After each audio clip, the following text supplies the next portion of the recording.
مخالفت سے. سمجھ لیں، جو بھی کامیاب ہوا ہے مخالفت کے راستے سے کامیاب ہوا ہے. جب تک مخالفین نہیں ہیں تو ترقی نہیں ہوتی.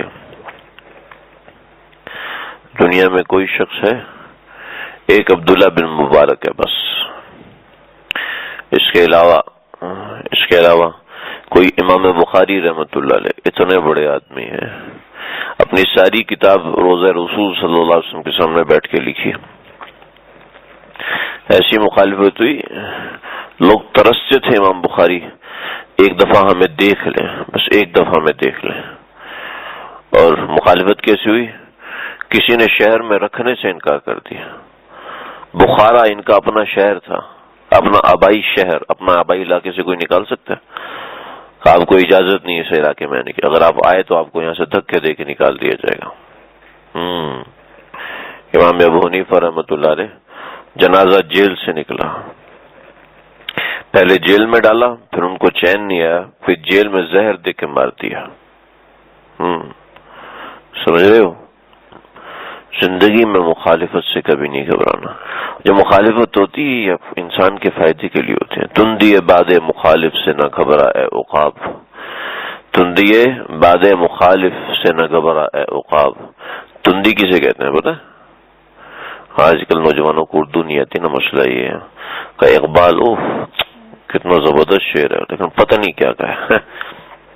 حاجی صاحب بیان فرماتے ہیں نا، حاجی عبدالوہاب صاحب، تو چونکہ بوڑھے آدمی ہیں تو بوڑھے آدمی کی زبان موٹی ہو جاتی ہے، تو زبان موٹی ہونے کی وجہ سے الفاظ صحیح ادا نہیں ہوتے، تو ان کو خود تو صحیح سمجھ میں آ رہے ہوتے ہیں لیکن دوسروں کو صحیح سمجھ میں نہیں آ رہے ہوتے.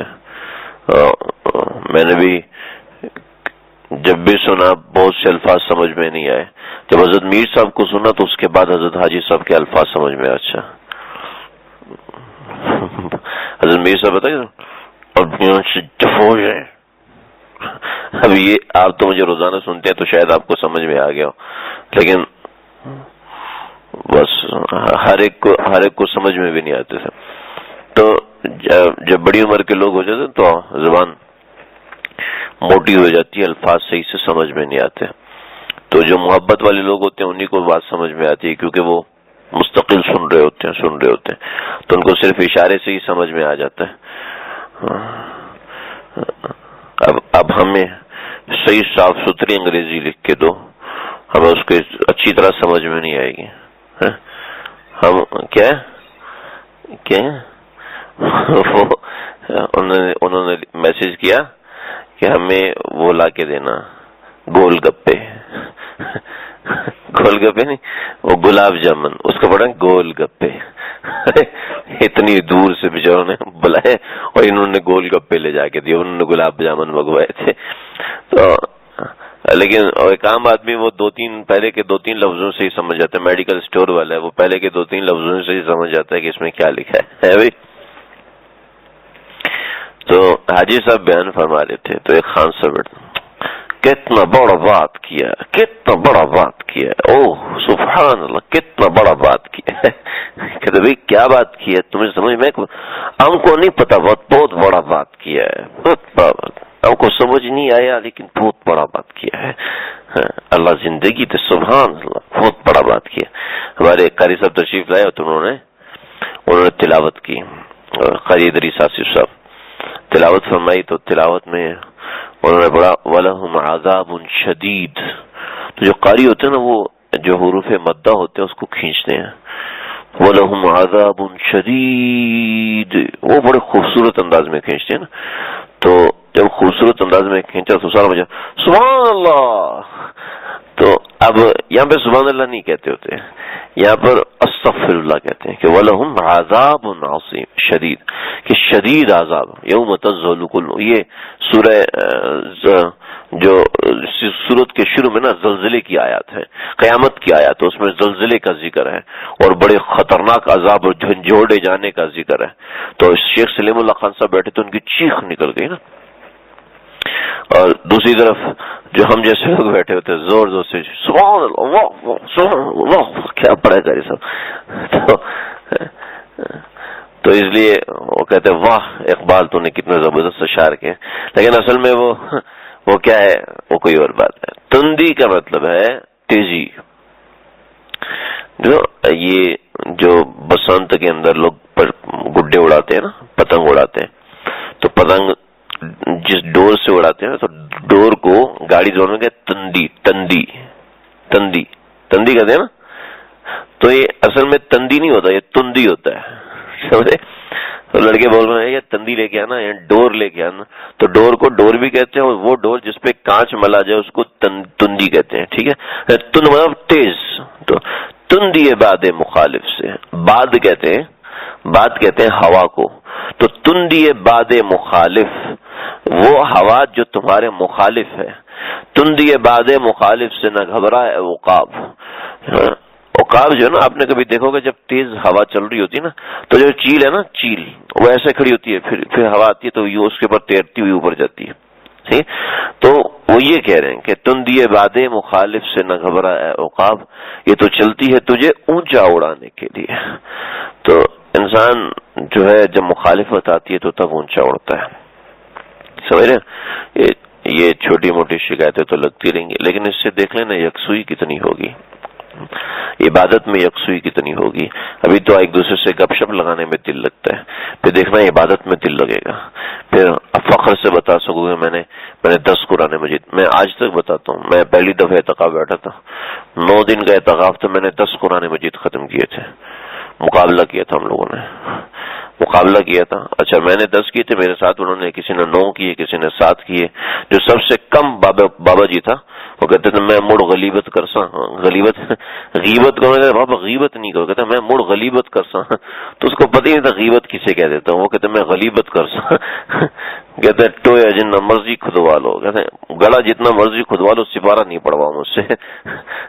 وہ ایک دن میں اتنا گہرا اس نے 15-16 فٹ گہرا گڑا کھود دیتا تھا. تو کہتا ہے گڑا جتنا مرضی کھدوانا ہے کھدوا لو، لیکن سپارہ میں نہیں پڑھوں گا. اس بابے سے بھی ہم نے 4 قرآن ختم کروائے تھے. تو مقابلہ کیا تھا.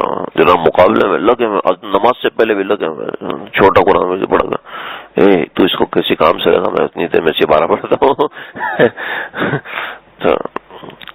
تو میں بھی چاہ رہا تھا کچھ اس طرح کا عمل ہو، لیکن پھر بھی ماشاءاللہ آپ لوگوں نے بڑی ہمت کی، بڑی کوشش کی، بڑی اچھا رزلٹ مجھے جو آپ لوگ پیپر پور کر کے دے رہے ہو، 3-4 دن کا پیپر پور کر کے جو میں نے دیکھا ہے ماشاءاللہ بہت. اس کے بعد تو دیکھا نہیں، وہ میں نے بھجوایا تھا. اس کے بعد میں نے تو دیکھا گتا ادھر رکھا ہوا، باقی پیپر آپ لوگوں کے پاس ہے.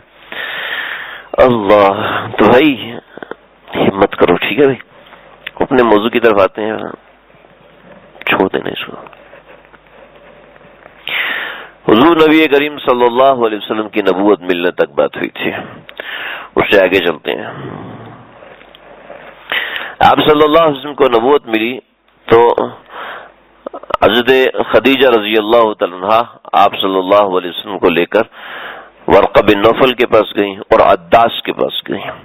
عداس یہ نینوا کا رہنے والے تھے، اور عداس نے آپ صلی اللہ علیہ وسلم کو دیکھا تو اس کی سماعت بہت کمزور تھی. کہتے ہیں کہ یہ بھی حضرت خدیجہ کا کوئی رشتہ دار تھا. تو عداس نے حضرت خدیجہ کی آواز سنی تو کہتے ہیں یہ بنت خویلد کی آواز لگ رہی ہے، یہ تم میرے قریب آؤ.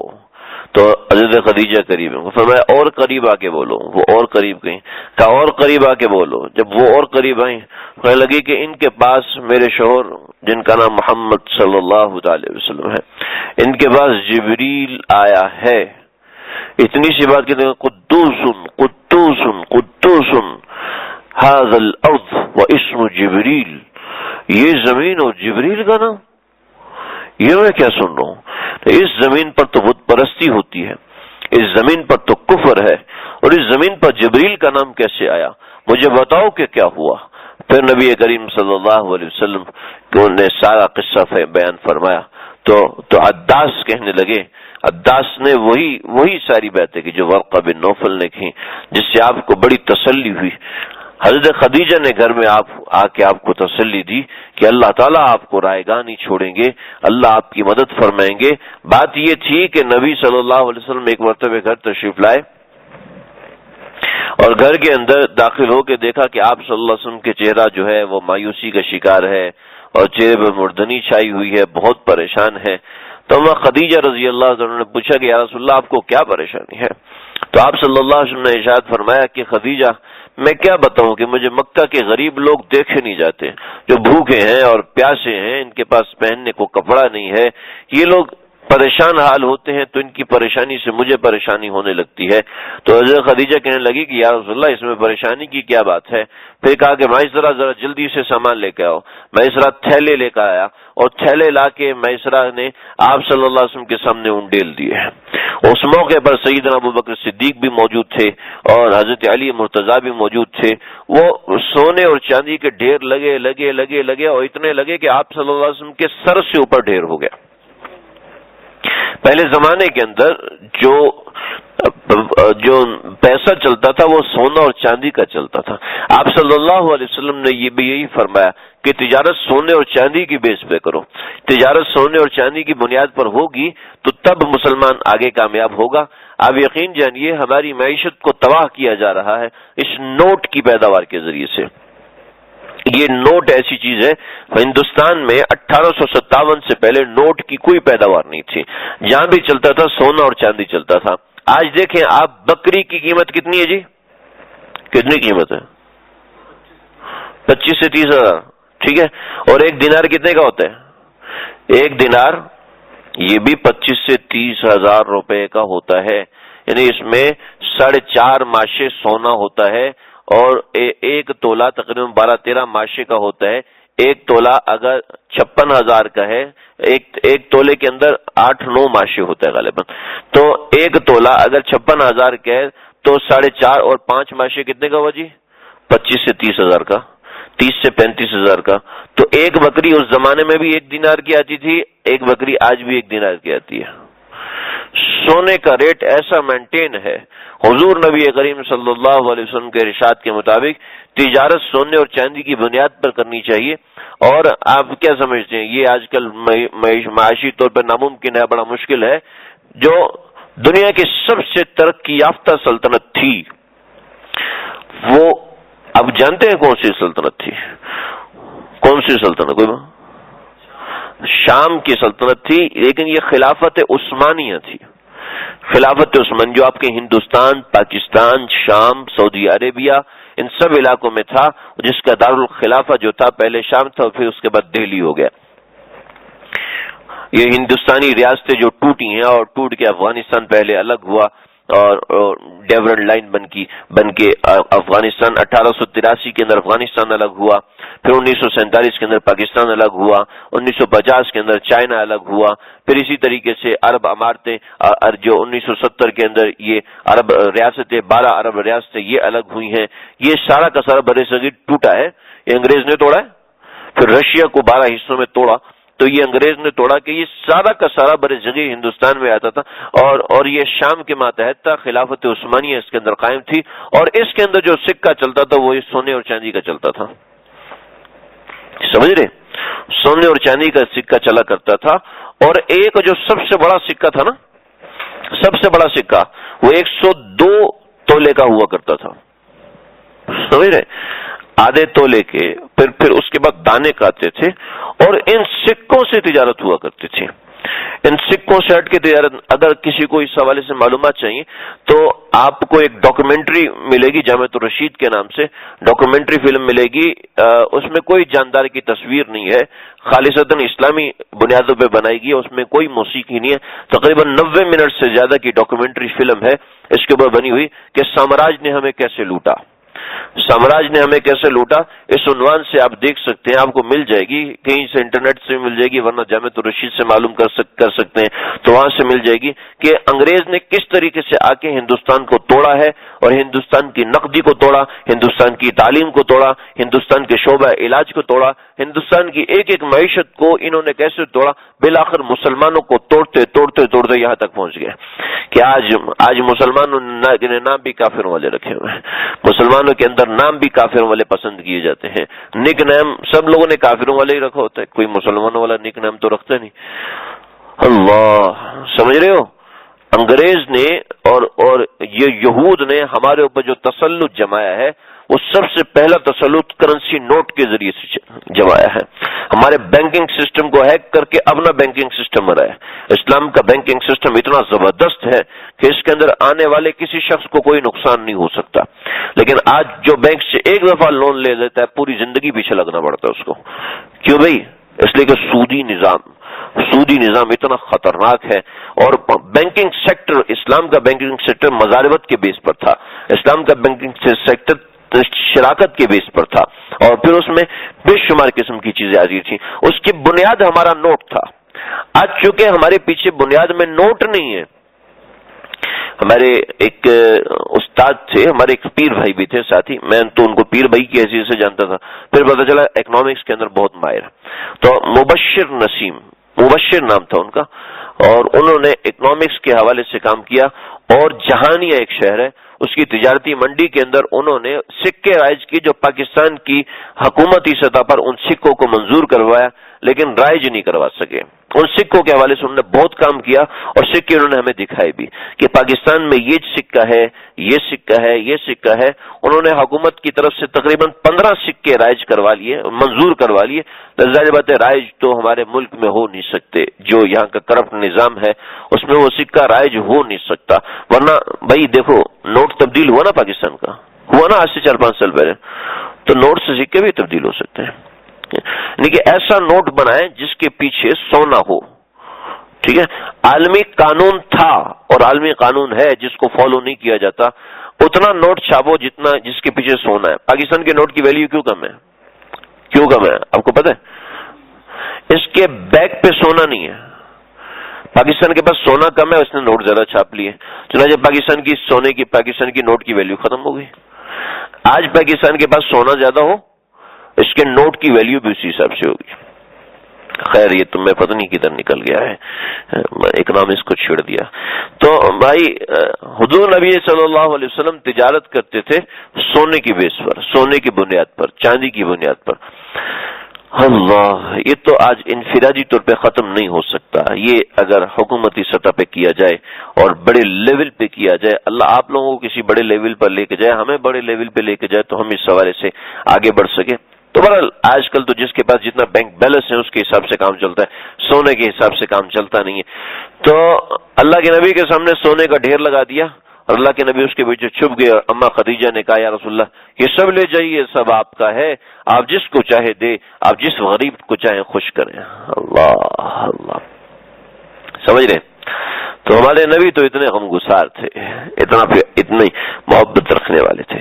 چنانچہ پھر وہی کا سلسلہ شروع ہوا، اور آپ صلی اللہ علیہ وسلم کو نون والقلم وما یسطرون ما انت بنعمت ربک بمجنون وانک لعلی خلق عظیم، کہ آپ کوئی مجنون نہیں ہے کہ آپ ایسے پاگل ہو رہے ہیں، آپ اپنے آپ کو ایسے پریشان کر رہے ہیں. استغفر اللہ، ایسا جملہ کہہ رہے ہیں. آپ اپنے آپ کو ایسے پریشان نہ سمجھیں. آپ کو یہ لوگ پاگل کہتے ہیں، آپ اپنے آپ کو پاگل نہ سمجھیں، بلکہ آپ تو وَإِنَّكَ لَعَلَىٰ خُلُقٍ عَظِيمٍ، آپ تو بڑے اونچے خلق والے. چنانچہ نبی کریم صلی اللہ علیہ وسلم کو جب حکم ہوا تو سب سے پہلا ایمان جس نے لایا ہے وہ اما خدیجۃ الکبریٰ رضی اللہ تعالی عنہا ہے، کہ سب سے پہلا ایمان لانے والی یہ خاتون ہے. اس کے بعد آپ صلی اللہ علیہ وسلم پر ایمان لانے والے حضرت علی مرتضیٰ ہیں. حضرت علی رضی اللہ تعالیٰ عنہ کو آپ صلی اللہ علیہ وسلم نے فرمایا کہ اے علی مجھ پر ایمان لے کے آؤ، تو آپ نے فرمایا کہ میں اپنے ابا سے مشورہ یعنی ابو طالب سے مشورہ کروں گا. تو آپ صلی اللہ علیہ وسلم ناراض ہوئے، اور ناراض ہونے کے بعد حضرت علی نے شام کو آیا اور کہنے لگے کہ میں نے اپنے ابا سے نہیں پوچھا، لیکن میرا دل کہہ رہا ہے کہ آپ بالکل برحق ہیں، لہٰذا میں آپ پر ایمان لے کے آتا ہوں. حضرت علی کے ساتھ آپ صلی اللہ علیہ وسلم کے غلام تھے حضرت زید بن حارثہ. حضرت زید بن حارثہ یہ آپ صلی اللہ علیہ وسلم کے ساتھ رہا کرتے تھے، انہوں نے بھی آپ کو دیکھا دیکھی اسلام قبول کیا. حضرت خدیجہ نے اسلام قبول کیا. یہ 3 فرد تھے جنہوں نے اسلام قبول کر لیا. اس کے بعد حضرت ابوبکر صدیق رضی اللہ تعالیٰ شام گئے ہوئے تھے، اور شام سے سیدنا ابوبکر صدیق رضی اللہ تعالیٰ واپس تشریف لائے. آپ صلی اللہ علیہ وسلم نے آپ صلی اللہ علیہ وسلم کے گھر کا دروازہ بجایا، اور دروازہ بجا کے آپ نے دروازہ کھولا اور نہ حال پوچھا، نہ چال پوچھا، اور نہ یہ کہا کہ تم کہاں گئے ہوئے تھے، خیریت سے پہنچ گئے ہو، کوئی تمہید نہیں باندھی، بلکہ چھوٹتے ہی فرمایا ابو بکر اللہ نے مجھے نبی بنا دیے. تو حضرت ابو بکر صدیق نے چھوٹتے ہی جواب دیا تو اللہ نے آپ کو نبی بنایا تو میں آپ کے اوپر ایمان لے کے آتا ہوں. کہ ابو بکر صدیق نے ایمان لانے کے لیے کوئی سوال ہی نہیں کیا. آپ اتنا خوش ہوئے. اور آزاد لوگوں میں یعنی کہ جو لوگ خود مختار تھے ان میں سب سے پہلے ایمان لانے والے سیدنا ابو بکر صدیق ہیں. مالداری کے حساب سے، عقل کے حساب سے، عزت کے حساب سے، جاہ کے حساب سے، ثروت کے حساب سے، آزادی کے حساب سے سب سے اوپر جو نام تھا عرب کے اندر یعنی کہ بڑے لوگوں میں جو نام تھا وہ سیدنا ابو بکر صدیق رضی اللہ عنہ کا نام تھا. کہ اللہ نے ان کو ایسی ریاست اور فراست عطا فرمائی تھی کہ یہ روزانہ ہر چند دن کے بعد 400-500 لوگوں کی دعوت کیا کرتے تھے اور سب کو بٹھا کے کھانا کھلایا کرتے تھے. عرب میں یہ بہت مشہور تھا، یہ بڑا اہم سمجھا جاتا تھا، بڑا اچھا سمجھا جاتا تھا. ہمارے ہاں تو کوئی مہمان آ جائے تو کہتے اللہ کرے چائے پی کے چلا جائے اللہ کرے چائے پی کے چلا جائے اور بسکٹ بھی نہ مانگے. تو مہمان نوازی ہم سے رخصت ہو چکی ہے. اللہ رب العزت ہم سب کو اس سنت پہ عمل کرنے والا بنائے. مہمان بہت بڑی نعمت ہوتے ہیں اللہ کی طرف سے. مہمان اللہ کی طرف سے دریال پانی تھے نا بیٹا، وہاں سے پانی تھا. تو مہمان اللہ کی طرف سے رحمت ہوتے ہیں. اور ضیوف رحمت، مہمان اللہ کی طرف سے رحمت ہوتے ہیں. اور ہم نے کئی دفعہ لوگوں کو ڈیبیٹ کرتے دیکھا ہے کہ مہمان تو رحمت تھوڑی ہوتے، مہمان زحمت ہوتے ہیں. اللہ، مہمان بہت بڑی رحمت ہوتا ہے. اچھا اصل میں ہمارے ہاں وہ امن و امان کی کیفیت ہی نہیں کہ کوئی شخص مہمان بن کے آئے گا، گھر کو نوٹ کر کے چلا جائے گا اور شام کو آ کے ڈاکہ مارے گا تو ایسی نوعیت ہوگی، اس وجہ سے مہمان نوازی نہیں ہوتی. ورنہ مہمان نوازی بہت بڑی سنت ہے. اللہ کے نبی کے گھر میں یہودی مہمان آ جاتا تھا، آپ قرضہ لے کے اس کو کھلاتے تھے لیکن کھلائے بغیر چھوڑتے نہیں تھے.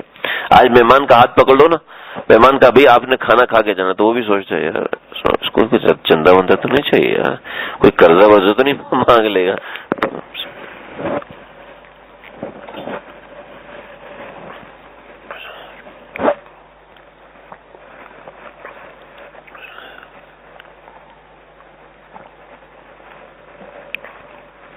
سکھر گیا تھا میں ایک دفعہ، تو سکھر کا پانی اتنا میٹھا ہے کہ حساب نہیں، لیکن وہ آپ پورا جگ پی جاؤ پیاس نہیں بجھتی. اس لیے میرا حال نہیں تھا، ہم کوئی 30-35 پیر بھائی تھے، ہم سب پانی پی کے اور نکال کے تھک گئے تو یار پیاس نہیں بجھ رہی ہے، کیا کرے یار نیسلے کا پانی لے لو. نیسلے کا پانی لیا، وہ بھی وہی پانی بھرا ہوا تھا تو اس سے بھی پیاس نہیں بجھ رہی ہے. یار اب کیا کریں، روڑی گئے، روڑی سے آگے پھر ہم ادھر آگے مفتی عمار یاسر کے ہاں گئے، وہاں سے پانی لیا، اس کو پیا تو تھوڑا سکون ہو. وہ پانی کڑوا لگے، وہ اتنا میٹھا پانی پیا تھا، اب یہ پانی کڑوا لگے، بڑی مشکل ہوئی. تو یہ اتنا پانی پیا تھا پیاس نہیں بجھ رہی، مجھے وہ یاد آ گیا. تو ہمارے ایک ساتھی ہیں مولانا کریم، بڑے پیارے ساتھی ہیں، بہت ان سے ہمارے ساتھی بہت مذاق کرتے ہیں. حضرت نے فرمایا کہ کبھی ٹھلا رشوت مانگ لیتا ہے، ٹھلا کہتے پولیس والے کو، کبھی ٹھلا رشوت مانگ لیتا ہے تو کیا اس کے سامنے غصہ دکھاتے ہیں؟ تو ہمارے ایک ساتھی چلبلا سا کہتے ہیں جب حضرت نے ٹھلا کہا نا تو مجھے مولانا کریم یاد آ گیا تو جیسے آپ کا پانی یاد آ گیا مجھے. آئے ہائے. تو کیا کر رہا تھا میں، کیا بات کر رہا تھا؟ ہاں سونے کے ڈھیر لگے تو وہ تو بات ختم ہو گئی. ہاں سیدنا ابو بکر صدیق رضی اللہ عنہ نے آپ کی بات سنتے ہی ایمان قبول کیا، ایسے اسلام قبول کیا تو آپ ایسا خوش ہوئے. دراصل پیچھے مسئلہ کیا تھا؟ پیچھے مسئلہ یہ تھا کہ سیدنا ابو بکر صدیق رضی اللہ عنہ کو خواب آیا اور آپ سیدنا ابو بکر صدیق شام میں تھے اور سفر میں تھے. ایک خواب دیکھا. خواب میں دیکھنے کے بعد ایک وہاں پہ راہب کے پاس گئے اور راہب سے کہا کہ مجھے یہ خواب آیا اور خواب نے مجھے پریشان کر دیا. کیا خواب تھا؟ کتابوں میں نہیں لکھا ہوا. اس خواب نے مجھے بہت پریشان کیا، آپ مجھے اس کی تعبیر بتائیں. تو کہنے لگے کہ مجھے تم یہ بتاؤ کہ تمہارا نام عبد الکعبہ تو نہیں ہے؟ کچی ہے. کہ تم ابو قحافہ کے بیٹے تو نہیں ہو؟ اچھی بالکل ہوں. آپ مجھے کہاں سے جانتے ہیں؟ کہ تم قریشی ہو؟ کہ جی. بنی تمیم کے ہو؟ جی ہوں. کیا تمہارا کوئی دوست ہے جس کا نام ہے محمد صلی اللہ علیہ وسلم؟ جی بالکل ہے. کہ یہ خواب جو آیا یہ تمہیں بتا رہا ہے کہ تمہارے دوست محمد صلی اللہ علیہ وسلم کو اللہ نبوت کے لیے چنیں گے، اللہ اس کو پیغمبر بنائیں گے، اور انت تکون وزیرا فی حیاتہ، اس کی زندگی کے اندر تم اس کے وزیر ہوگے، اور خلیفۃ بعد وفاتہ، ان کی وفات کے بعد تم ان کے خلیفہ بنو گے. یہ خواب اس کو بتا رہا ہے. اور میری اگر یہ بات سچی ہے تو میں تمہاری کمر کے اوپر ایک نشان دیکھنا چاہتا ہوں. اگر تمہاری کمر کے اوپر ایک سفید سا داغ بنا ہوا ہے اور تمہارے کولے کی ہڈی نرم ہے تو اس کا مطلب ہے تم وہی ابو بکر ہو جس کا ذکر ہماری کتابوں میں آیا ہے. تو سیدنا ابو بکر صدیق فرمانے لگے کہ میرا تو دل نہیں کیا میں اس کو کولے کی ہڈی دکھاؤں، لہٰذا میں نے کہا میں نہیں آپ کو دکھا سکتا، اور میں وہاں سے اٹھ کے آ گیا. لیکن مجھے پکا یقین ہو گیا یہ ایسے ہی ہے. اور جب میں دروازے پہ پہنچا، شام سے واپس آئے، وہاں سے فون نہیں کیا بھائی، ٹھیک ہے، شام سے پہنچے دروازے پر، اللہ کے نبی نے فرمایا کہ مجھے اللہ نے نبوت دی اور کہا میں آپ کے اوپر ایمان لے کے آتا ہوں. پھر بعد میں سیدنا ابو بکر صدیق رضی اللہ عنہ نے پوچھا یا رسول اللہ یہ بتائیے کہ آپ کی نبوت کی دلیل کیا ہے؟ فرمایا کہ رؤیاک الذی رأیت بالشام، وہ خواب جو تو نے شام میں دیکھا تھا وہ میری نبوت کی دلیل ہے. اوہو. وہ فرماتے ہیں کہ میں نے کسی کو نہیں سنایا تھا، میں نے کسی کو بتایا تک نہیں تھا، کسی کو بھنک نہیں پڑی تھی. اگر یہ اللہ کے نبی کو پتہ چل گیا تو واقعتاً وہ نبوت تھی، واقعتاً وہ نبوت تھے کہ اللہ نے ان کو اطلاع کر دی تھی. چنانچہ سیدنا ابو بکر صدیق تحریکی آدمی تھے، آرام سے بیٹھنے والے نہیں تھے. چنانچہ اٹھے اور انہوں نے کئی لوگوں کو لے، حضرت طلحہ کو لے کے آئے مسلمان ہو گئے، حضرت عثمان کو لے کے آئے مسلمان ہو گئے، اور کئی اور عبد الرحمن بن عوف رضی اللہ عنہ کو لے کر آئے وہ بھی مسلمان ہو گئے، کئی اور صحابہ کو لے کر آئے مسلمان ہوئے. پتہ چلا کہ قریب کے جو سمجھدار اور زیرک قسم کے لوگ ہیں سارے کے سارے مسلمان ہوتے جو ابھی تک نبوت کا اعلان نہیں فرمایا آپ صلی اللہ علیہ وسلم. یہ کرتے کرتے 3 سال گزر گئے، اور 3 سال گزرنے کے اندر آپ صلی اللہ علیہ وسلم کی نبوت کا چھورا تو پھیل گیا، لیکن کوئی چونکہ اعلان نہیں تھا تو اس وجہ سے کوئی ایکشن نہیں لے سکتا تھا، کسی کو سمجھ نہیں تھی، کوئی بتا نہیں سکتا تھا. اور قرآن مجید جب نازل ہونا شروع ہوا تو قرآن مجید ایسی کتاب تھی کہ جس نے کفار کو عاجز کر کے رکھ دیا، کہ کفار جو ہے خوبصورت کلام کے اوپر مرتے تھے، ایسا مرتے تھے جیسے آج کل ہمارے لونڈے لباڑے گانے والوں کے پیچھے مرتے ہیں، کہ وہ گانے والوں کے پیچھے پاگل ایسے یقین کیجئے ایسے پاگل نوجوان لڑکیاں سنگرز کے پیچھے پاگل، ایسی پاگل یقین کرے کبھی رونا آ جاتا ہے کہ ہوش ہی نہیں ہے. کون آ رہے جی فلاں سنگر آ رہا ہے، میں نے شادی کرنی ہے تو اس جیسے سے کرنی ہے، ارے فاسق اور فاجروں سے کرنی ہے. 100 سے زیادہ زنا کر چکے ہوتے ہیں، اور جس توبہ کی بتاتے ہیں ہم کہانیاں نہیں سنا رہے آپ کو، 100 150 لڑکیوں سے زنا کر چکے ہوتے ہیں. اور یہ تو وہ جس کا ان کو یاد بھی نہیں ہوتا. جس ملک میں جانا ہے وہاں سب سے پہلے نائٹ کلب میں جائیں گے، نائٹ کلب کے اندر ایسے گناہ کا ہم ذکر بھی نہیں کر سکتے. جنہوں نے بتایا منع کیا بھئی آپ ہمیں تفصیل نہیں بتاؤ، لیکن پھر بھی ان کا اندر وجود پھٹ رہا تھا کہ ہم تھک چکے گناہ کر کے، ہم تھک چکے ہیں یہ سب کر کے، کوئی راستہ نہیں مل رہا، کوئی بتاؤ سکون کہاں سے ملے گا، بتاؤ چین کہاں سے ملے گا. ارے نہیں ہے سکون ان چیزوں میں، تباہی ہے اور تباہی. وہ بے چین ہوتے ہیں. دنیا کے 100 آدمی جو ورلڈ ٹاپ لسٹ میں تھے مالداری کے حساب سے، میرا دل نہیں چاہتا نام لینا، ایسی نہیں کہ نفرت ہے، بس دل نہیں چاہتا کہ بھئی اب کیا ان لوگوں کے نام مسجد سے جائے، یعنی کہ ایسے لوگ جو دنیا کے ٹاپ لیول کے اوپر تھے، یعنی کہ دنیا میں سب سے زیادہ دولت ان کے پاس تھی. 100 لوگوں کی فہرست نکالیے، 100 لوگوں کے اوپر آرٹیکل ہے جو دنیا کے سب سے زیادہ مالدار تھے، جنہوں نے مونگ پھلی کھانی ہوتی تھی ایک ملک سے دوسرے ملک جاتے تھے، وہاں جا کے مونگ پھلی کھاتے تھے. مونگ پھلی جی وہاں کی پسند ہے، چلو جہاز اڑاؤ وہاں گئے, وہاں سے جی مونگ پھلی لی, وہاں سے واپس آئے, جی کیک کون سے ملک کا پسند, جی وہاں گئے, اور جناب خوشبو کہاں کی پسند ہے, جو اس ملک میں گئے اتنے امیر ہیں کہ ساری دنیا کا ویزا لیا ہوا ہے, جیب میں رکھا ہوا ہے, ساری دنیا کا ویزا ان کے پاسپورٹ کے اوپر مل جاتا ہے. اتنے امیر ہو, اتنے مالدار ہیں کہ ساری دنیا کہتی ہے کہ ہمارے ملک میں ہو, یہ دنیا کا مالدار ترین آدمی ہے, ٹیکس پے کرتا ہے, سب چیز دیتا ہے, اور کیا خوشبو لینے کے لیے اس ملک میں چلے گئے. اتنا تعیش ہے کہ ایک دن میں 3 ملکوں کے سامان لے کے آ رہے ہیں. اتنے یعنی کہ ان کی شاپنگ جو ہے, یہ چھوٹی چھوٹی شاپنگ مال کراچی کے, ان شاپنگ مال سے ان کا پیٹ نہیں بھرتا. وہ ورلڈ شاپنگ مال میں جاتے ہیں اور وہاں سے جا کے سامان خرید, مونگ پھلی بھی خرید, چپل بھی خریدنا ہوتا ہے وہاں جاتے ہیں, اگر بال رنگ کرنے کے لیے رنگ خریدنا ہو تو وہاں جاتے ہیں. میرے حضرت نے فرمایا یہ جو گھڑی ہے نا, یہ گھڑی 25 کروڑ کی, 25 کروڑ کی گھڑی, سکون نہیں ہے, ٹھیک ہے, 25 کروڑ کی گھڑی میں سکون ہے بھائی. جب میں ایک بتا رہا ہوں کہ اتنی سلیکشن ہے, ایسی سلیکشن ہے, یہ جو ہمارے عام طبقہ ہے 25-30 ہزار کی تو بیلٹ باندھتے ہیں جو ہمارا 2 روپے کا ناڑا ہوتا ہے. 25,000 کی بیلٹ, میں تو ڈیوٹی فری جاؤ, آپ دبئی ڈیوٹی فری میں چلے جاؤ, وہاں بیلٹیں میں نے خود, میں نے کہا یہ اس میں ہے کیا, سونا لگا ہوا ہے کیا, 25,000 کی بیلٹ, یار اس بیلٹ میں کیا چیز ہے. یہ ساتھی ساتھ یہ کوئی 25,000 کی بیلٹ ہے, یہ تو سب سے سستا مال ہے یہاں کا. آگے دیکھو 35,000 45,000 40,000 کی بیلٹ, سمجھ رہے, اور وہ تو ہم اس کو ضرب دینا, اگر صرف وہاں پہ جو اس کے درم لکھے ہوئے اس درم کے اندر ہی بندے کا دماغ خراب ہو جاتا ہے. بھائی یہ کیا, صرف یہاں لگانے والے ایک بٹن ہے, یہاں لگانے والے ایک بٹن, ٹھیک ہے, وہ 30,000 ریال کا ہے, 30,000 درم کا ہے. یہاں لگانے والے 2 بٹن, کیونکہ اندھیرے میں بھی چمک رہے ہوتے ہیں. ڈائمنڈ لگایا, ابھی تک ڈائمنڈ نہیں لگایا, ڈائمنڈ کے بغیر کیا ہے, اس تعیش کی کبھی انتہا نہیں.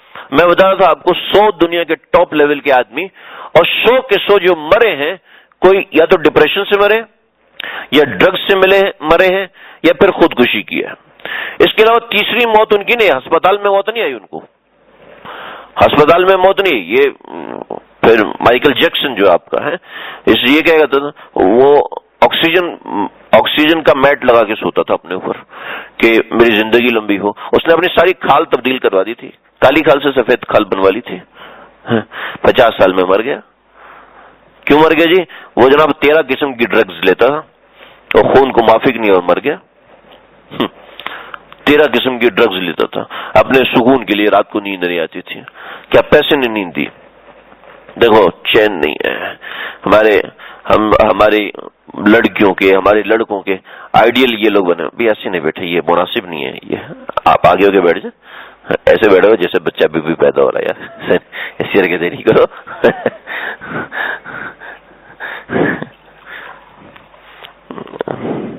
میرے منہ سے نکل جاتا ہے, ناراض نہیں ہونے. تو میرا ایک دوست نا, وہ اس بیچارے کی شادی ہوئی, وہ مجھے اپنے ساتھ لے کے گیا مارکیٹ میں. کہتا یار میری شادی ہوئی, میں نے بیوی کے لیے پہلی مرتبہ سوٹ لے کے جانا ہے. تو 1 گھنٹے تک ہم مارکیٹ میں رہے. اس نے مجھے کہا اب تو باہر کھڑا ہو جب میں اندر جا کے سنبھال لیتا ہوں. کبھی کیوں, جب بھی میں سوٹ پسند کرتا یہ کے لیے, میں نے کیسے لگتا ہے رضائی خرید رہے. ایک اور سوٹ پسند کیا, مجھے کہتا یار مجھے ایسا, میں نے یار یہ تو وہ نیپا پہ ڈھول بجانے والا نے پہنا ہوتا ہے. پھر اس نے کہا یہ سوٹ, میں نے کہا یار یہ تو تکیے کے اچھاڑ والا ڈیزائن ہے. یہ سوٹ, میں نے کہا یار یہ تو مسجد کی دریوں کا ڈیزائن ہے. تو تھوڑی دیر باہر کھڑا ہوں, میں اندر سے لے کے آتا ہوں. پھر اندر سے لے کے آیا تو میں نے کہا یہ تو کفن والا ڈیزائن ہے. میں تو ایسی تشبیہ دے دیتا ہوں, بھائی ناراض نہیں ہونا آپ لوگ. آج میری شاید نیت صحیح نہیں ہے, کیا مسئلہ, میں آگے پیچھے جا رہا ہوں. دیکھو اللہ کے نبی کو اپنا آئیڈیل بناؤ بھائی, سمجھ رہے ہو. یہ موسیقار, یہ فنکار, ان کو آئیڈیل نہیں بناؤ. اللہ کے نبی صلی اللہ علیہ وسلم 3 برس کے بعد اللہ نے فرمایا وَأَنذِرْ عَشِيرَتَكَ الْأَقْرَبِينَ, اپنے رشتہ داروں کو ڈرائیے. چنانچہ نبی صلی اللہ علیہ وسلم نے اپنے رشتہ داروں کو جمع فرمایا, اور جمع فرما کے کھانا کھلایا. یہ لوگ کتنا کھانا کھانے والے تھے؟ یہ وہ لوگ تھے جو کہ 10 مل کے ایک اونٹ کھا جایا کرتے تھے. سمجھ رہے؟ عرب کی خوراک صرف اونٹ ہوتی تھی، ٹھیک ہے، کھانے کے دوران وہ پانی پینے کو حرام سمجھتے تھے، اور اس طریقے سے جو لوگ کھاتے ہیں تو وہ کھا سکتے ہیں، ان کی خوراک صرف گوشت ہوتی تھی، اور وہ والا گوشت جو کہ ہم 2-4 نوالے بھی نہیں کھا سکتے، وہ گوشت کو پورا پکاتے نہیں تھے، گلاتے نہیں تھے، بلکہ گوشت میں کٹ لگا کے اس کے اندر مسالے وغیرہ ڈال کے اس کو پھر آگ پہ پکاتے تھے، یعنی کہ آگ پہ جیسے آپ کے چرغا بنتا ہے نا اس طریقے سے بناتے، ایسے نہیں کہ سالن کی طرح بناتے تھے، آگ پہ بناتے تھے اور آگ پہ بنا کے اس کو ایسے چھریوں سے کاٹ کر کے کھاتے تھے۔ اس طریقے سے 10 لوگ پورا گوشت اونٹ کھا جاتے تھے۔ اللہ کے نبی نے ایک بکری کا بچہ ذبح کیا اور اس کا گوشت سالن بنایا، ٹھیک ہے، اس کا سالن بنا کے روٹی بنائی، اور روٹی بنا کے ایک پیالے کے اندر بھگو کے رکھ دی اور سب کو نکال کے دیا، اور سب لوگوں نے پیٹ بھر کے کھایا، پیٹ بھر کے کھایا۔ جب اتنا سب کچھ آپ کے آنکھوں ہے، یہ کیسے ممکن ہے؟ جیسے ایک مثال میں 5 مونگ پھلی کے دانے لاؤں اور آپ سب کو اتنا زیادہ کھلاؤں کہ آپ کا پیٹ بھر جائے، بس ہو گئی یار، بہت کھا لیا، مذاق میں نہیں، حقیقت میں، ٹھیک ہے، اتنا کھایا کہ آپ کا پیٹ بھر جائے کہ یار اور نہیں کھا سکتے، اور وہ دانے 5 کے 5 ویسے سنا، تو اب لوگ حیران ہوں گے نا، بھائی یہ کیسے کر لیا؟ یہ کیسے کر لیا تم نے؟ تو آپ صلی اللہ علیہ وسلم نے ایک کلمے کی دعوت دینے کے لیے کیا کلمہ ہے؟ یہ کہہ دو کہ لا الہ الا اللہ محمد الرسول اللہ۔ بظاہر ایک پہلا کلمہ ہے، لیکن اس کا مطلب ہے لا الہ الا اللہ، یعنی کہ جو عمر بن لوہی نے جو سارے کے سارے بت کعبۃ اللہ میں رکھوائے ہوئے ہیں، اور عرب کا رابطہ ہے، عرب کی معیشت کی وجہ ہے، عرب کا رستہ کھلنے کی وجہ ہے کہ لوگوں کا بت کعبۃ اللہ میں رکھا ہوا ہے، اللہ کو معبود وہ بھی مانتے تھے، اللہ کو معبود سارے قبیلے مانتے تھے، تو یہ جو کعبۃ اللہ میں ہر ایک نے بت رکھے ہیں، اس کا مطلب ہے کہ ان کے بت ہٹائے جائیں گے، کہ مطلب ہے قریش کا تجارتی راستہ بند، تو قریش کے تعلقات بند، قریش کے اوپر اٹیک ہونے والا ہے، کوئی بھی قبیلہ آئے اور قریش کو ختم کر کے کعبۃ اللہ کے اوپر حکومت کر لے، یہ ساری بات کے توقعات اس جملے کے پیچھے تھے۔ سمجھ رہے کہ لا الہ کا مطلب ہے یہ ان بتوں میں سے کوئی بھی نہیں رہے گا، سب کے سب ختم، لا الہ الا اللہ، اور کس وجہ سے کہ اس بندے کو اللہ نے نبوت دی، سب کو چھوڑ دیں اور اکیلے آپ کو پکڑ لیں، واہ، ہمیں سمجھ میں نہیں آتا۔ ابو جہل کہتے ہیں، ابو لہب کہتے ہیں تبا لک سائر الیوم، نعوذ باللہ من ذالک، کہ آپ کا برا ہو، لہذا جمعتنا، آپ نے ہمیں اس لیے جمع کیا، آپ صلی اللہ علیہ وسلم فرمایا کوئی رشتہ دار میری حمایت کرے، کوئی رشتہ دار، حضرت علی کھڑے ہوئے، حضرت علی اس وقت 10 سال کے تھے، حضرت علی کھڑے ہوئے، آپ نے بیٹھ جاؤ، آپ نے کوئی رشتہ دار میری حمایت کرے، حضرت علی پھر کھڑے ہوئے، آپ نے کہا بیٹھ جاؤ، حضرت علی پھر تیسری مرتبہ کھڑے ہوئے، فرمایا کہ یا رسول اللہ مجھے بولنے دیں، اگرچہ میرے ہاتھ کمزور ہیں، اگرچہ میرے پاؤں کمزور ہیں، اگرچہ میرا قد چھوٹا ہے، اگرچہ میری عمر تھوڑی ہے، لیکن میں آقا صلی اللہ علیہ وسلم کا ساتھ دوں گا۔ ابو طالب نے جھڑکا اور لوگوں نے جھڑکا، لیکن حضرت علی کھڑے رہے، چنانچہ آپ صلی اللہ علیہ وسلم کو یوں چھوڑ کر باقی سب رشتہ دار چلے گئے، اور کسی نے بھی آپ کا ساتھ نہیں دیا سوائے علی مرتضی رضی اللہ تعالیٰ عنہ کے۔ چنانچہ اب آپ یہاں سے باہر نکلے اور آپ صفا پہاڑی پر گئے۔ صفا پہاڑی حرم شریف کے ساتھ ہی ہے، حرم شریف کے آج کل تو اندر ہوگی، صفا پہاڑی کے ساتھ آپ کے اوپر آپ چڑھے، اور آپ نے یا صباحا یا صباحا، یہ وہ اعلان ہے کہ اے لوگوں سارے کے سارے آ جاؤ۔ یہ صفا پہاڑی سمجھ لو ایک اسٹیج تھا، لوگ یہاں پر آ کے اعلان کیا کرتے تھے۔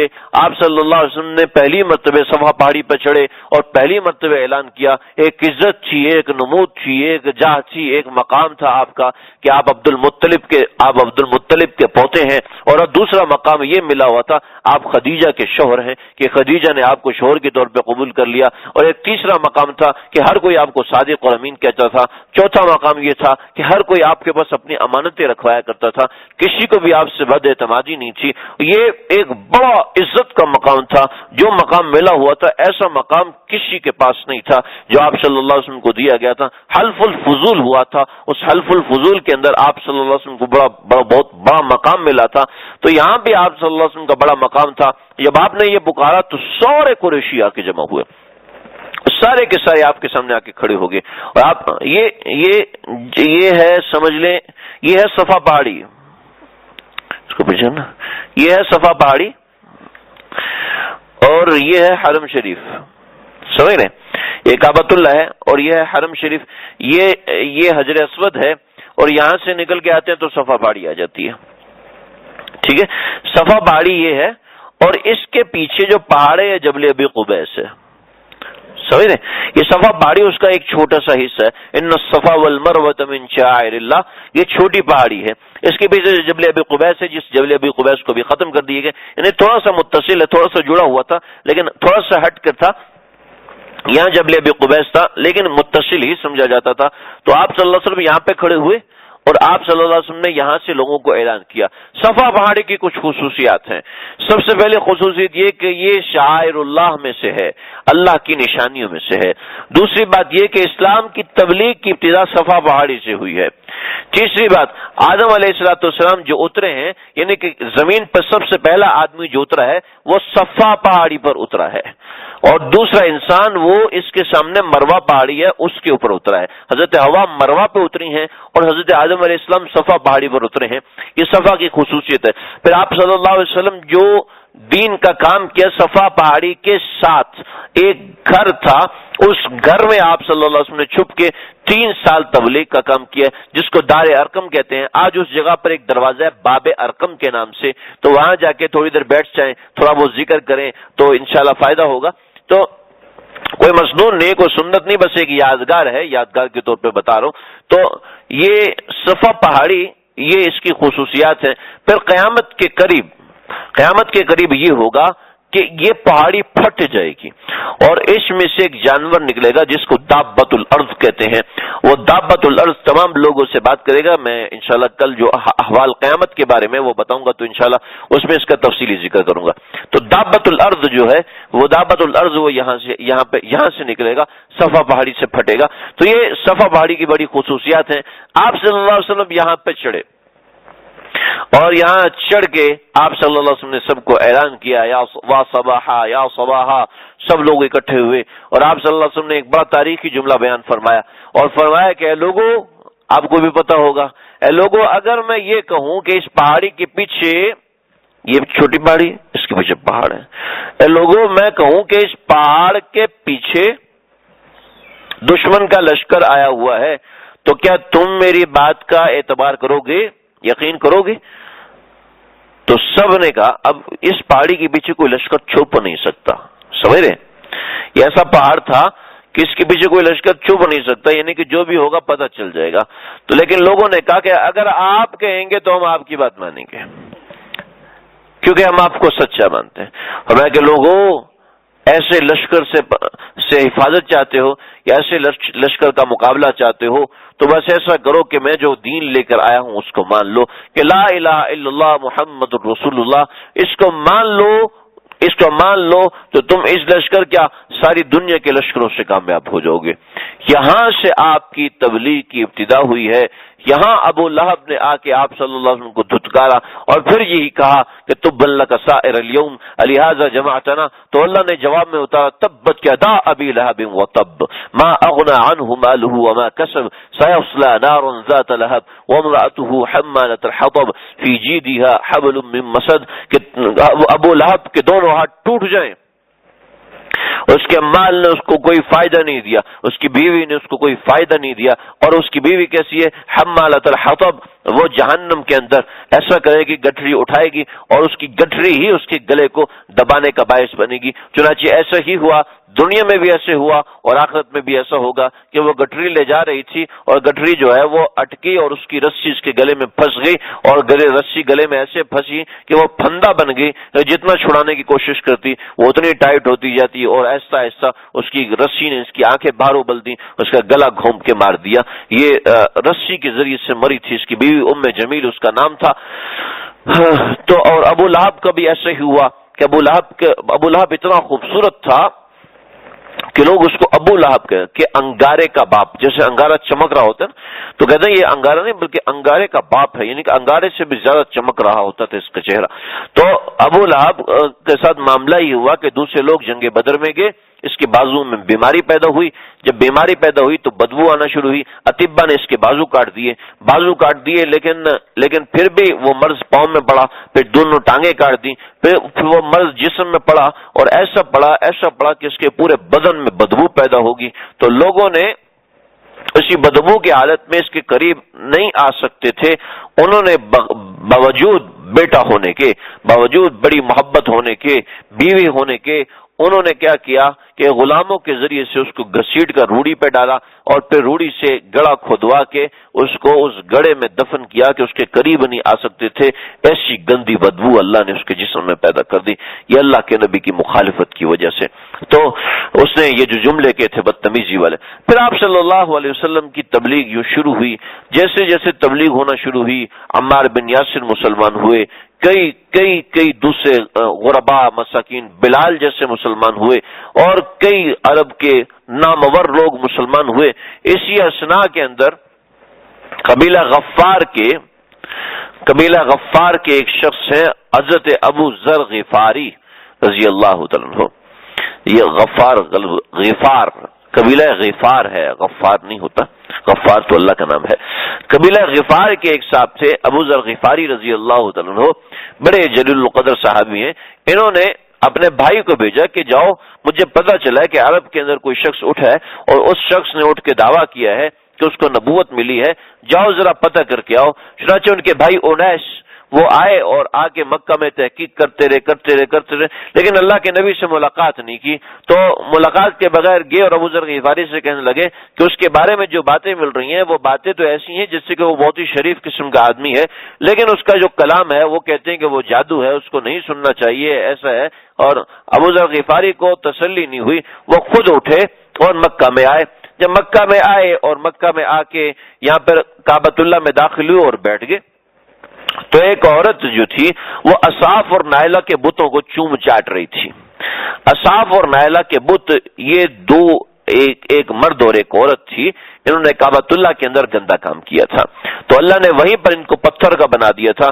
تو لوگوں نے عبرت کے طور پہ ایک کو صفا پہ رکھ دیا اور ایک کو مروہ کے اوپر رکھ دیا.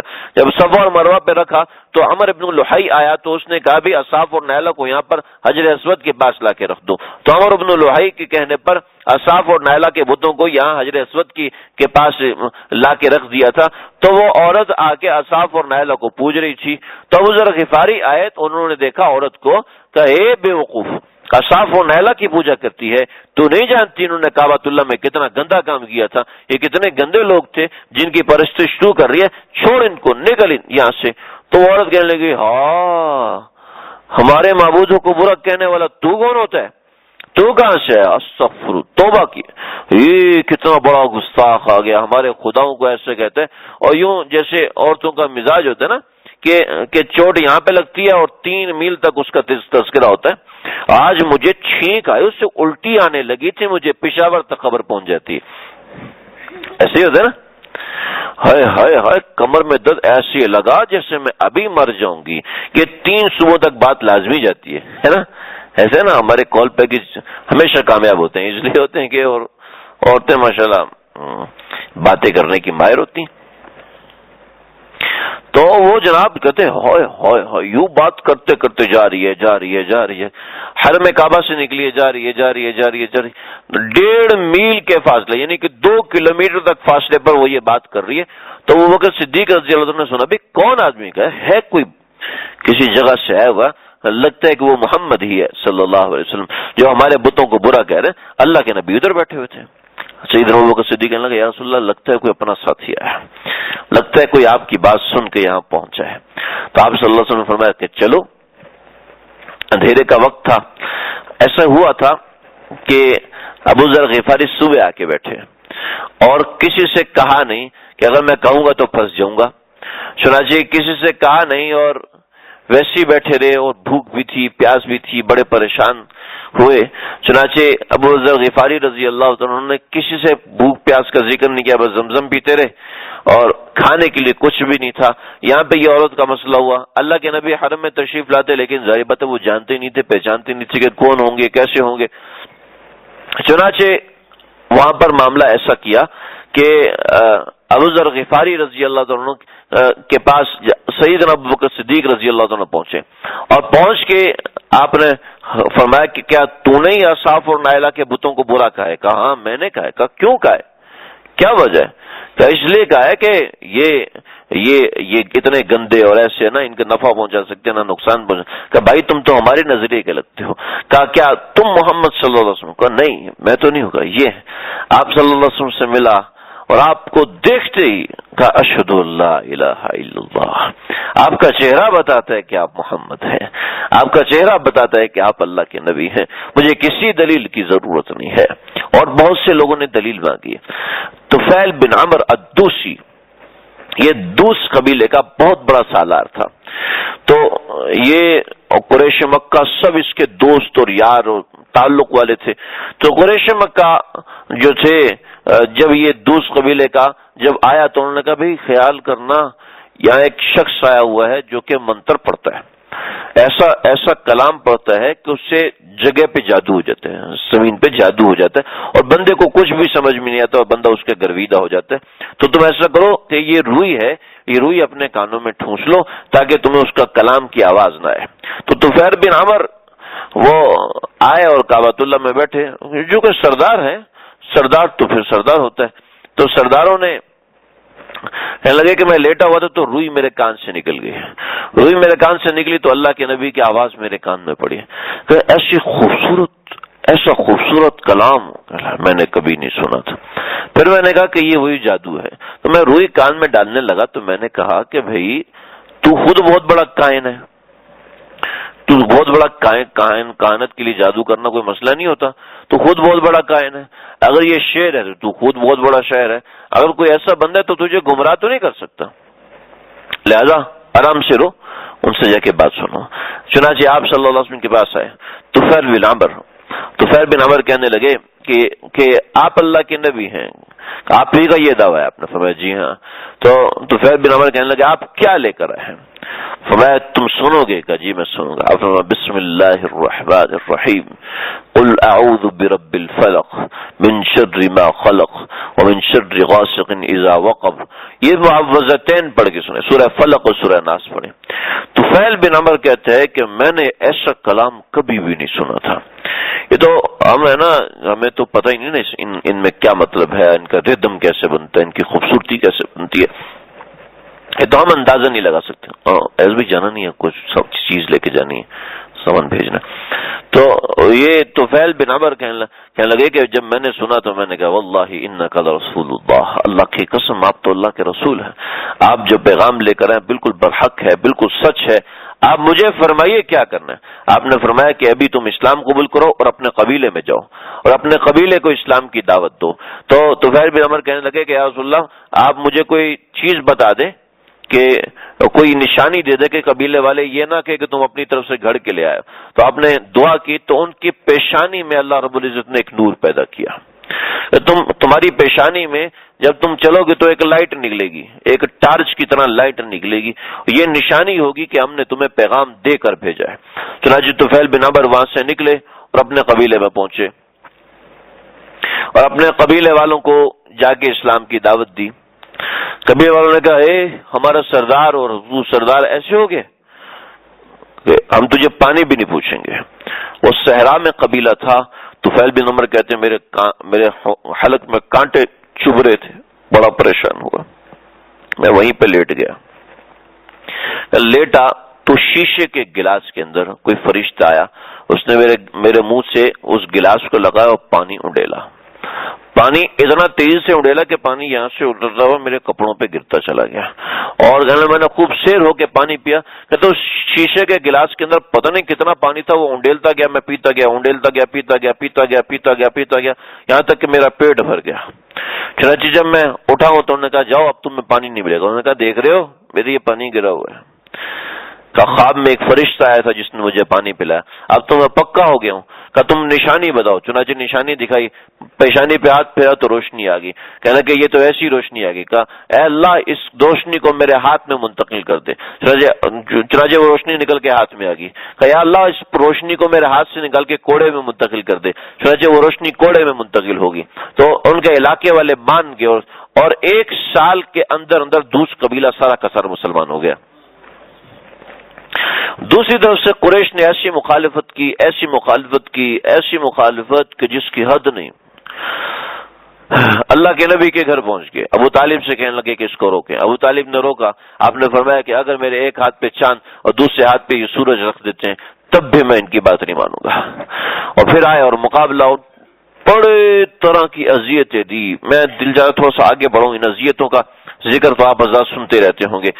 اللہ کے نبی اوقات اور مجنہ اور ظلم مجاز کے بازاروں میں جاتے تھے اور آپ کے چچا ابو طالب اور ابو جہل اور دیگر لوگ پتھر لے کے آپ کے پیچھے لگ جاتے تھے اور آپ کے ٹخنے پر مارتے تھے، آپ کے سر کے پیچھے، یہ کان کے پیچھے یہ جو جگہ ہے اس جگہ پہ پتھر مارتے تھے، آپ کے یہاں سے خون نکلتا، آپ کے ٹخنوں سے خون نکلتا، لوگوں سے کہتے کہ لوگوں میں جو کلمہ لایا ایمان قبول کرو، میں اللہ کا پیغمبر ہوں، میری بات مانو، ایمان قبول کرو۔ اور اسی وقت پیچھے ابو لہب آتا، ابو جہل آتا، اس کے ہاتھ میں پتھر ہوتے اور کہتے لوگوں یہ شخص جھوٹ بولتا ہے، اس کی بات نہ مانو، وطفل علی وجہہ، اور آپ کے چہرے پر تھوک دیتے تھے۔ بتاؤ بھائی، ہم نے کبھی دین کے لیے ایسی تکلیف اٹھائی؟ کبھی دین کے لیے ایسی پریشانی اٹھائی؟ دین کے لیے ہم سے فجر نہیں پڑھنے ہوتے، دین کے لیے موبائل کی فلمیں نہیں چھوڑنی ہوتی، دین کے لیے تو لونڈیاں چھوڑنے نہیں ہوتی، چھوٹا سا گناہ چھوڑنے نہیں ہوتا، تو یہ تکلیفیں کہاں سے برداشت کریں گے؟ بھائی سچ کہہ رہا ہوں، اپنے ساتھ ظلم کر رہے ہیں ہم لوگ، اپنے ساتھ بہت بڑا ظلم کر رہے ہیں۔ کل اللہ کے نبی نے پوچھا تو کیا کرو گے، کیا جواب دو گے؟ میں اس حوالے سے جو حقیقی بات ہے انشاءاللہ میں بتاؤں گا کہ آگے ہونا کیا ہے، آگے کیسے معاملہ ہونا ہے، موت کیسے آتی ہے، انسان کا میں انشاءاللہ آپ کو جانے سے پہلے یہ چیز پڑھا کے جاؤں گا انشاءاللہ۔ مجھے آپ لوگوں کے یہاں رہنے سے جتنی خوشی ہے آپ سوچ بھی نہیں سکتے کہ یہ میں تو اس وقت سے آ رہا ہوں جب یہاں پر مسجد میں کبھی کبھی میں اور وسیم بھائی ہم دونوں نے اکیلے نے نماز پڑھی ہے، یعنی کہ ایک نماز میں کبھی پورے دن میں صرف 3-4 لوگ آتے ہیں، کبھی میکسیمم 6-7 لوگ نماز پڑھنے آتے ہیں۔ ابھی تو آپ 10-15 لوگ ہر وقت مسجد میں ہو تو آپ سوچ ہی نہیں سکتے کہ میں کتنا خوش ہوں گا آپ کے ہونے سے۔ تو میں جب تک آپ لوگ ہو میں چاہوں گا کہ آپ کو کچھ نہ کچھ سکھا دوں، کچھ نہ کچھ ایسی چیز بتا دوں جس سے آپ لوگوں کا فائدہ ہو، آپ کو ساری زندگی فائدہ دے۔ پتہ نہیں دوبارہ کسی نے آنا ہے نہیں آنا، اگلے سال ملاقات ہونی ہے نہیں ہونی، یہاں سے جانے کے بعد، یہاں سے اعتکاف کے بعد لوگ سال کے بعد ملتے ہیں تو کیا کہہ سکتے ہیں، مجبوریاں ہوتی ہیں، میں کوئی شکوہ نہیں کر رہا، کوئی شکایت نہیں کر رہا، تو میں انشاءاللہ یہ چیزیں بتاؤں گا۔ تو دیکھو دین کے لیے تکلیف برداشت، ایسی تکلیف، یہ تو چھوٹی سی بات ہے۔ اللہ کے نبی کے صحابہ حضرت عمار بن یاسر کے سارے خاندان کو شہید کر دیا، حضرت یاسر کے سر قلم کر دیا، باندھ کے سر قلم کر دیا۔ بی بی سمیہ کو ایسے کیا کہ ایک ٹانگ ایک اونٹ سے باندھی، دوسری ٹانگ دوسرے اونٹ سے باندھی، اور پھر پیٹ میں نیزہ مارا، اور نیزہ مارنے سے جسم چرا اور چر کے 2 ٹکڑے ہو گیا۔ آپ بتاؤ آج تک کسی نے ایسی تکلیف برداشت کی؟ چیچنیا میں مسلمان مظلوم ہے، کشمیر میں مسلمان مظلوم ہے، ایسا ظلم آج تک کسی کے ساتھ نہیں ہوا، یقین کرو ایسا ظلم نہیں ہوا جو اللہ کے نبی کے صحابہ کے ساتھ ہوا۔ حضرت کعب کہتے ہیں کہ ہمیں انگاروں پہ لٹایا جاتا، انگارے یہ لکڑی والے انگارے نہیں جو وزن سے ٹوٹ جائیں گے تھوڑی دیر بعد بجھ جائیں گے، کہ لوہے پتھر کے انگارے، پتھر جلا کے اس کے اوپر آگ لگا کے جب وہ پتھر جل کے انگارہ بنتا، اس انگاروں کے اوپر ہمیں لٹایا جاتا اور وہ جسم کے اوپر بڑا پتھر رکھ دیا جاتا کہ جس سے ہمارا جسم حرکت نہ کر سکے، اور پھر وہ ہمارے کمر سے پیپ نکلتی، خون نکلتا اور چربی نکلتی جس سے وہ آگ بجھا کرتی تھی، ورنہ ہم حرکت نہیں کر سکتے تھے۔ بلال کو گلیوں میں گھسیٹا جاتا تھا، ٹانگیں باندھ کر بچوں کے حوالے کر دیتے کہ اس کو اس کو گھسیٹو، اور بلال کو پوری گلیوں میں گھسیٹتے. اب ذرا سوچو پتھریلی زمین پہ کسی کو گھسیٹا جائے تو اس کے جسم پہ جو خراش اڑتی ہے، اور خراش کی جو درد ہوتی ہے نا، خراش کی جو درد، جو ہڈی کی ٹوٹنے کی درد پین کی درد سے ختم ہو جاتی ہے، خراش کی جو درد ہوتی ہے وہ بڑی گندی ہوتی ہے.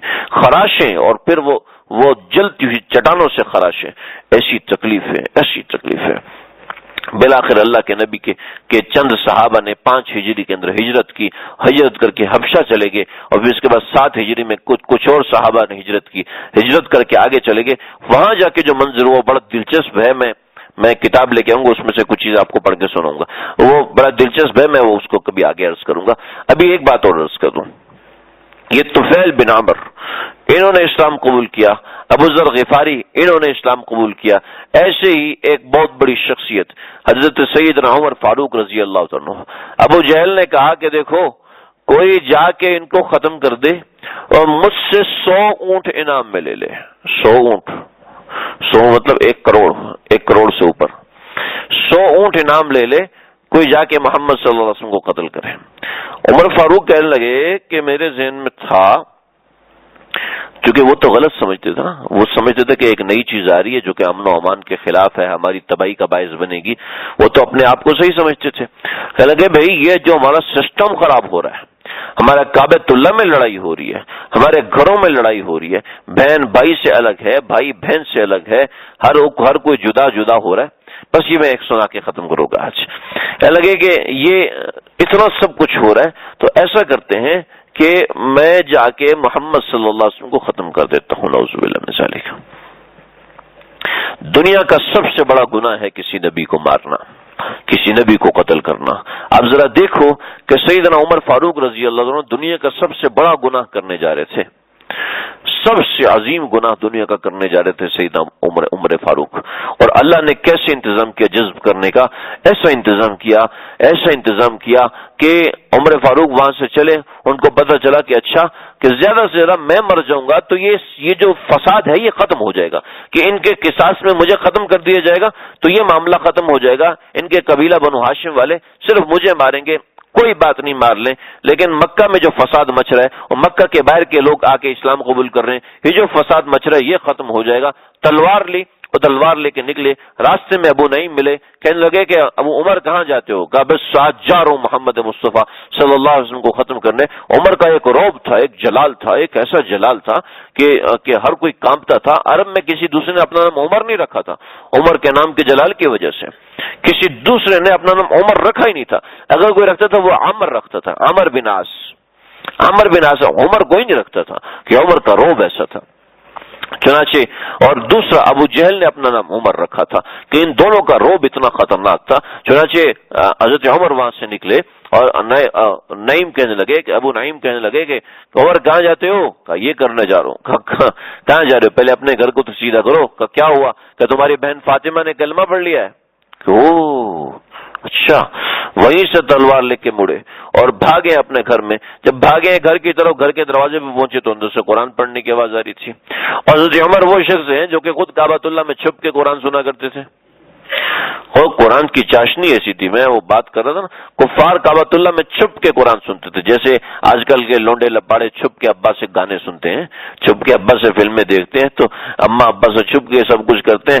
وہ اللہ کے نبی سے چھپ کے قرآن سنتے تھے. ایک دن کیا ہوا، کعبۃ اللہ کے دروازے میں کے پردے میں چھپا ہوا تو آواز صحیح نہیں آ رہی. تھوڑا چلتے چلتے ادھر آیا تو ایک آدمی سے ڈرے، تو کون ہے؟ ابو سفیان. ادھرو تو کون ہے؟ ابو جہل. تو کون ہے؟ امیہ بن خلف. 4 بڑے بڑے زردار چھپ کے قرآن سن رہے ہیں.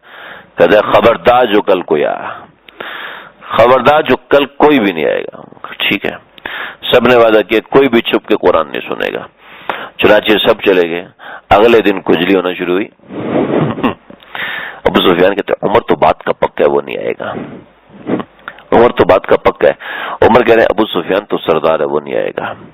ابو سفیان کہہ رہے ہیں ابو جہل جو نا وہ تو بہت نفرت کرتا ہے. اب اس کو پتہ چل گیا کہ ہم آتے ہیں لہذا وہ تو آئے گا نہیں. ہر ایک نے ایک دوسرے کے بارے میں سوچا کہ وہ نہیں آئے گا، اور اگلے دن چھپ کے سارے پردوں میں پھر سن رہے ہیں. یہ 3 دن تک ایک دوسرے کو دیکھتے رہے اور پھر ایک دوسرے کو لان تان کرتے رہے کہ تمہیں قسم لات اور عزا کی آئندہ کبھی بھی نہیں آنا، اور آئندہ پھر آ رہے تھے اللہ کے نبی کا قرآن سننے کہ یا تو اس کو ختم کر دو یا اس کلام کو مان لو۔ اللہ اکبر، ہمارے نبی کی زبان سے قرآن ہو اور پھر ہمارے نبی کے زبان سے ہو، کیسے نہیں پگلائے گا۔ چچا عمر دروازے پہ پہنچے، قرآن سنا ہوا تھا کہ یہ واقعی گڑبڑ ہو گئی۔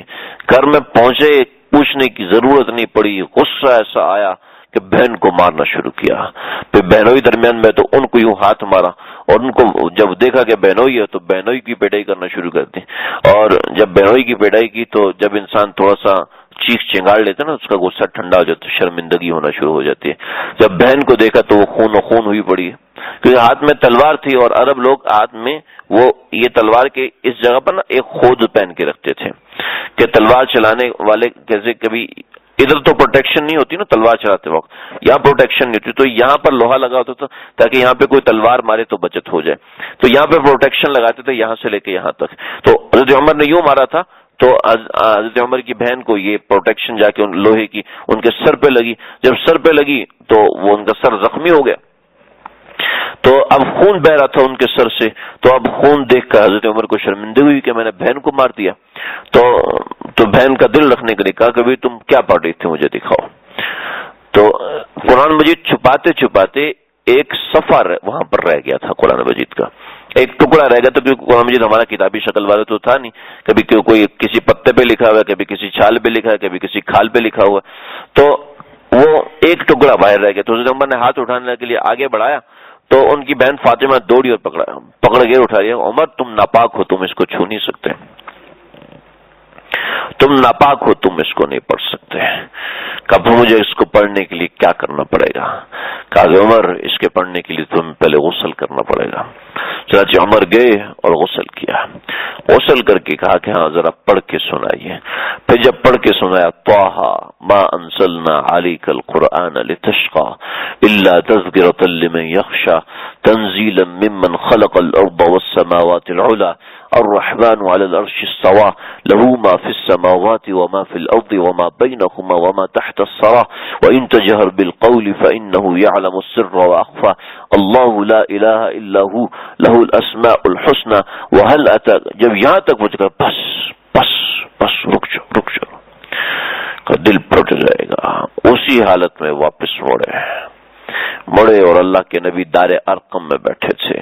دار ارقم وہی صفا پہاڑی کے پاس، وہاں پہنچے، وہاں پہنچ کے دروازہ بجایا۔ جب دروازہ بجایا تو سب ڈر گئے، کہتے ہن خیر نہیں ہے۔ عمر ہاتھ میں تلوار لے کے آیا۔ عمر کا قد اتنا اونچا تھا کہ گھوڑے پہ بیٹھتے تھے تو گھوڑا نیچے ایسے ہوتا تھا جیسے ہم میں سے کوئی شخص موٹر سائیکل پہ بیٹھتا ہے تو موٹر سائیکل نیچے ہوتا ہے، تو گھوڑے پہ ایسے بیٹھتے تھے جیسے ہم موٹر سائیکل پر بیٹھتے ہیں۔ اتنا تیز، اتنا بڑا قد تھا حضرت عمر فاروق، اس لیے کوئی مقابلہ نہیں کر سکتا تھا۔ قریش مکہ نے حضرت عمر کو تکلیف پہنچانے کی بڑی کوشش کی، لیکن کوئی نزدیک نہیں آ سکتا تھا۔ کوئی نیڑے تو لگے آؤ کوئی نزدیک تو آئے۔ جو نزدیک آتا تھا اٹھاتے پکڑ کے پھینک دیتے، اتنا اونچا کرتا ہوں گچی سے پکڑ کے پرے پھینک دیتے، کوئی قریب ہی نہیں آ سکتا تھا۔ جس کے بازو لمبے ہوتے ہیں اس کے ساتھ کوئی پنگا تو نہیں کر سکتا نا بھائی، اور کوئی قریب آئے گا تو مارے گا نا۔ اب اتنے لمبے بازو، ادھر سے دور سے مکہ مار دیا، جو جتنی زور سے مکہ مارے مکہ پہنچنا ہی نہیں آپ کا، کوئی ڈنڈا ونڈا مارے ڈنڈا پہنچنا ہی نہیں، تو حضرت عمر کو کیسے قریب آئے کہ نقصان پہنچائے۔ حضرت عمر ادھر کھڑے ہوئے تو اب سب پریشان کہ دروازہ کھولیں کیسے کریں، تو حضرت حمزہ کہنے لگے کہ عمر آتے تو آئے، میں بھی حمزہ ہوں، اگر عمر ہے تو میں حمزہ ہوں، یا تو جان سے جائے گا یا جان دے گا۔ تو آپ نے کہا ہٹو سارے، دروازہ کھلوا کے آپ صلی اللہ علیہ وسلم سامنے آئے، اور آپ نے حضرت عمر کا یوں دامن پکڑا اور یوں کھینچا زور سے کہ عمر کیا ابھی تک وقت نہیں آیا کہ تم ہدایت پکڑو؟ تو یہ دامن کھینچا ہے اور حضرت عمر فاروق یوں گھٹنوں کے بل گر گئے، کہا یا رسول اللہ کلمہ پڑھنے آیا ہوں، ایمان قبول کروا دیجیے۔ صحابہ نے یہ سنا، آپ نے کلمہ پڑھا التکبیر اللہ اکبر، اتنی زور سے نعرہ لگایا۔ یہ جو ہمارا نعرہ تکبیر اللہ، تو نعرہ تکبیر ہمارا اردو والا نعرہ ہے، اصل میں نعرہ تو التکبیر اللہ اکبر ہے۔ تو اللہ کے نبی نے یوں نعرہ التکبیر، تو صحابہ نے کہا اللہ اکبر، تو اللہ اکبر کی آواز وہاں سے لے کے حرم تک آئی۔ یہ کون ہو، یہ کیا ہو گیا، یہ کیا ہو گیا؟ تو اتنی دیر میں ظہر کی نماز کا وقت ہوا، تو حضرت عمر کہنے لگے یا رسول اللہ ظہر کی نماز یہاں پڑھیں؟ ہاں تمہارے بستی والے ہمیں باہر نماز نہیں پڑھنے دیتے۔ میں کہ یا رسول اللہ اب ہم نماز باہر پڑھیں گے۔ 39 لوگ مسلمان ہو چکے تھے، 40 میں حضرت عمر بن خطاب تھے۔ تو ایسا کیا کہ حضرت عمر نے اپنے پیچھے کچھ لوگ اور دوسری طرف حضرت حمزہ کے پیچھے کچھ لوگ، یعنی کہ 19 لوگ حضرت حمزہ کے پیچھے اور 19 لوگ ان کے پیچھے، اور درمیان میں آقا صلی اللہ علیہ وسلم یوں چلتے ہوئے حرم میں داخل ہوئے، اور سب لوگ دیکھ رہے ہیں عمر تو مارنے گیا تھا، انہوں کی ہو گیا ہے، اس کو کیا ہو گیا، عمر تو مارنے گیا تھا۔ جناب دیکھ رہے ہیں کہ عمر بھی صحابی ہو گیا، کیا عمر بھی صحابی ہو گیا؟ تو حضرت عمر نے کسی کو جواب نہیں دیا۔ 20 لوگ اس طرف، 20 لوگ اس طرف، اور درمیان میں ہمارے آقا، آپ یہاں پر کھڑے ہوئے اور آپ صلی اللہ علیہ وسلم نے نماز پڑھائی۔ اب کفار قریب آنے کی کوشش کریں، حضرت عمر تو تو صحیح سواؤ تو صحیح۔ ویسے مجھے یاد ہمارے استاد جی حضرت علی صاحب، میں سناتا ہوں، بڑے روب والے، جب مدرسے میں کوئی جلسہ ہوتا تو اس کی سکیورٹی میں وہ ہوتے تھے۔ تو ایک مرتبہ وہ استاد جی کو کہا بھی آپ مدرسے کے طلبہ کو ہدایت دیں کہ اس دن کوئی لڑائی نہ کرے، اس دن کوئی کسی سے مستی نہ کرے، اس دن کے آداب بتا دیں۔ تو کہنے لگے اے بھائی اگر اس دن کسی نے لڑائی کی تو مجھے تو جانتے ہو نا۔ سارے طلبہ جو 1,500 کا مجموعہ تھا نا، سارا ہنس کے مجھے تو جانتے ہو نا، میں پہنچ جاؤں گا، چھوڑوں گا نہیں تمہارے کو ہے۔ تو اللہ ان کو زندگی دے، اللہ ان کے علم و عمل میں برکت دے۔ میں کہا عمر بیٹھا ہوا ہے، اب کوئی پنگا نہیں کر سکتا، اب کوئی مستی اور مقابلہ نہیں کر سکتا۔ چنانچہ حضرت عمر نے ایسے اسلام قبول کیا۔